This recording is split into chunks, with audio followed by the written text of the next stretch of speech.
अस्सलाम वालेकुम दोस्तों, उम्मीद है आप सब लोग खैर से होंगे। बात करेंगे ओमान में कोरोना केसेस के मतलब। और आज 31 जनवरी 2022 दिन है सोमवार का। पिछले 24 घंटों में ओमान के अंदर 2420 कोरोना के केस रिपोर्ट हुए और 3 वफ़ात हुई। इन्ना लिल्लाहि व इन्ना इलैहि राजिऊन। ओमान में कोरोना केसेस की कुल तादाद 3,38,880 है और सेहतयाब होने वालों की कुल तादाद 3,15,150 है। जबकि ओमान में कोरोना से वफ़ात पाने वालों की कुल तादाद 4,146 है।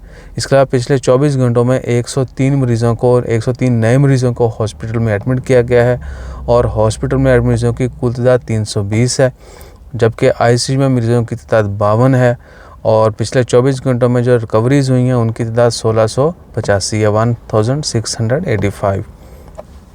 दुआ करिए अल्लाह ताला तमाम लोगों को जल्द से जल्द शिफाए कामिला अता फ़रमाए, खा वो किसी भी मर्ज़ में मुब्तला हूँ।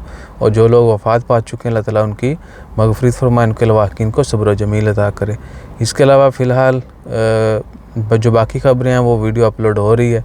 मैंने उसमें बोला था कि हो सकता है कोरोना की अपलोड पहले हो जाए, इसमें बोल रहा हूँ कि वो हो रही है, तो वो भी आप ज़रूर देखिएगा। और जैसी मज़ीद अपडेट्स आती हैं टाइम टू टाइम शेयर करते रहेंगे। अपना ख्याल रखिएगा, दुआ में याद रखिएगा। जज़ाकल्लाह, अल्लाह हाफ़िज़।